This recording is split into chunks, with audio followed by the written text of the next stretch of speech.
సాగుతోంది. దేశంలోని ఒక్కో రాష్ట్రంలో లోక్సభ సీట్ల సంఖ్య ఒక్కో విధంగా ఉండడంతో వీటిని ఎలా నిర్ణయిస్తారనే దానిపై ఆసక్తికర చర్చ జరుగుతోంది.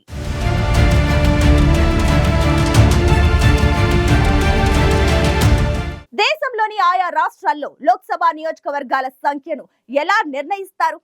ఒక రాష్ట్రంలో ఎక్కువ లోక్సభ సీట్లు, మరో రాష్ట్రంలో తక్కువ సీట్లు ఉండడానికి గల కారణం ఏంటి?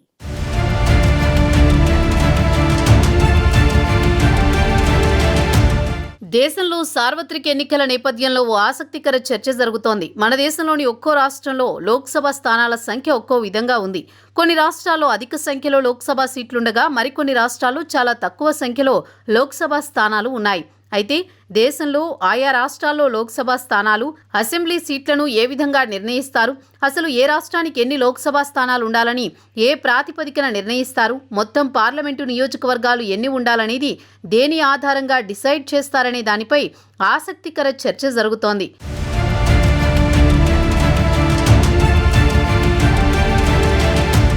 సార్వత్రిక ఎన్నికలు మొత్తం 7 దశల్లో పూర్తి కానున్నాయి. ఇప్పటికే 5వ విడత పోలింగ్ పూర్తి కాగా మే 25న 6వ దశ పోలింగ్ జరగనుంది.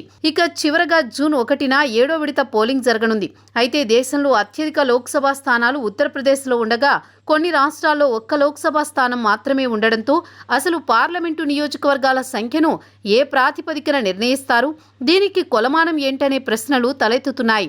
అయితే ఆయా రాష్ట్రాల్లో లోక్సభ స్థానాలు, అసెంబ్లీ స్థానాలను ఏ ప్రాతిపదికన నిర్ణయిస్తారనే విషయం తెలుసుకోవాల్సిన అవసరం ఉంది.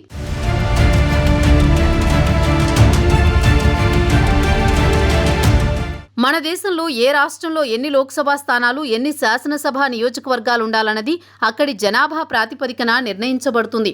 మన దేశానికి స్వాతంత్ర్యం అనంతరం మొదటి లోక్సభ ఏర్పడే సమయంలో గరిష్టంగా లోక్సభ సభ్యుల సంఖ్య 500గా నిర్ణయించబడింది. అంటే దేశవ్యాప్తంగా 500 మంది లోక్సభ సభ్యులు ఉండాలి. దేశంలోని ఒక్కో రాష్ట్రంలో ఉండాల్సిన లోక్సభ స్థానాల సంఖ్యను అక్కడి జనాభా ఆధారంగా నిర్ణయించారు. ఆ తర్వాత లోక్సభ సభ్యుల గరిష్ట సంఖ్య 552కి పెరిగింది. అందులో 2 సభ్యులు ఆంగ్లో ఇండియన్ కమ్యూనిటీకి చెందినవారు. వారిని కేంద్ర ప్రభుత్వ సలహా మేరకు రాష్ట్రపతి నామినేట్ చేసేవారు. ఈ సభ్యుల సంఖ్య 1971 జనాభా లెక్కల ప్రకారం నిర్ణయించబడింది.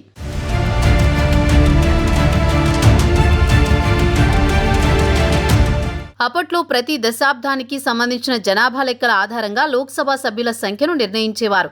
అయితే 104వ రాజ్యాంగ సవరణ చట్టం 2019 ద్వారా ఆంగ్లో ఇండియన్ సభ్యుల వ్యవస్థ రద్దు చేయబడింది. 2020 జనవరిలో కొత్త విధానం అమలులోకి వచ్చింది. ప్రస్తుతం లోక్సభలో 543 మంది సభ్యులు ఉన్నారు. అయితే ఈ సంఖ్య గరిష్టంగా 550 వరకు ఉండవచ్చు. అదే సమయంలో లోక్సభలో గరిష్ట స్థానాలను పొందడానికి రాష్ట్రాల మధ్య పోటీ కారణంగా జనాభా నియంత్రణ ప్రభావితం కావడం ప్రారంభమైంది. కాబట్టి ఈ ప్రక్రియ 1976లో రాజ్యాంగ సవరణ ద్వారా నిలిపివేయబడింది. 84వ రాజ్యాంగ సవరణ ద్వారా తదుపరి 2026లో లోక్సభ సభ్యుల సంఖ్యను నిర్ణయించాల్సి ఉంది.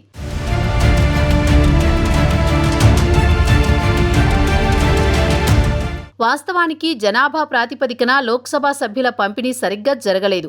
ఉత్తరప్రదేశ్, బీహార్ల ఉమ్మడి జనాభా దేశం మొత్తం జనాభాలో 25.1%. అయినప్పటికీ యూపీలో కేవలం 80 సీట్లు, బీహార్లో 40 సీట్లు మాత్రమే ఉన్నాయి. తమిళనాడు, ఆంధ్రప్రదేశ్, కేరళ, కర్ణాటకల మొత్తం జనాభా దేశ జనాభాలో 21% కాగా వారికి లోక్సభలో 129 సీట్లు ఉన్నాయి. లోక్సభ సభ్యుల సంఖ్య పెరగకపోవడంతో ప్రస్తుతం నియోజకవర్గాల సరిహద్దులు మాత్రమే మారుతున్నాయి. ఇందుకోసం జనాభా లెక్కల ఆధారంగా ప్రతి దశాబ్దానికి ఒక సరిహద్దు డీలిమిటేషన్ కమిషన్ను ఏర్పాటు చేస్తారు. గతంలో ఈ కమిషన్ లోక్సభ సభ్యుల సంఖ్యను కూడా నిర్ణయించేది.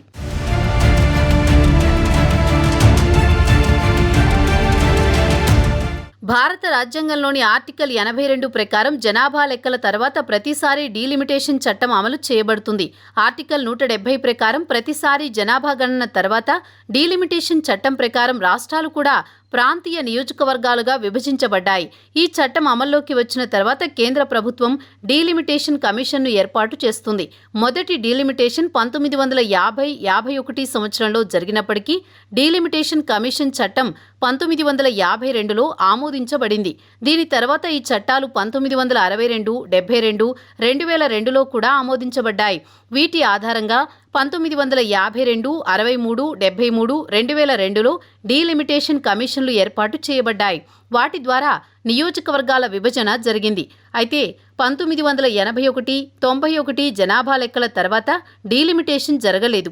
డీలిమిటేషన్ కమిషన్ ఎటువంటి కార్యనిర్వాహక ప్రభావం లేకుండా పనిచేయడం, రాజ్యాంగం ప్రకారం ఈ కమిషన్ నిర్ణయమే అంతిమమైనది కావడంతో దాని నిర్ణయాన్ని కోర్టులో సవాలు చేయలేము. ఎందుకంటే అలా చేయడం వల్ల ఎన్నికలు ఆలస్యమయ్యే అవకాశం ఉంది. డీలిమిటేషన్ కమిషన్ నిర్ణయాన్ని లోక్సభ లేదా రాష్ట్ర అసెంబ్లీ సవరించలేవు.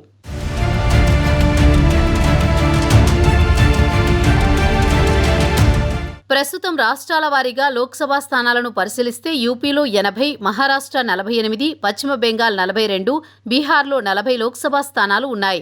ఇక తమిళనాడులో 39, మధ్యప్రదేశ్ 29, కర్ణాటకలో 28, గుజరాత్లో 26, ఆంధ్రప్రదేశ్లో 25, రాజస్థాన్లో 25, ఒడిశాలో 21, కేరళలో 20, తెలంగాణలో 17, అస్సాంలో 14, జార్ఖండ్లో 14, పంజాబ్ 13, ఛత్తీస్గఢ్ 11, హర్యానాలో 10, ఢిల్లీలో 7, ఉత్తరాఖండ్లో 5, జమ్మూ కాశ్మీర్లో 5, హిమాచల్ ప్రదేశ్ 4, అరుణాచల్ ప్రదేశ్ 2, మేఘాలయ 2, త్రిపుర 2, గోవాలో 2, మణిపూర్ 2, మిజోరాం 1, నాగాలాండ్ 1, లడఖ్ 1, సిక్కిం 1, అండమాన్ నికోబార్ 1, చండీగఢ్ 1, దాద్రా అండ్ నగర్ హవేలీ 1, డామన్ అండ్ డయ్యూ 1, లక్షద్వీప్ 1, పుదుచ్చేరి 1 స్థానాలు ఉన్నాయి. మొత్తంగా 543 లోక్సభ స్థానాలు ఉన్నాయి.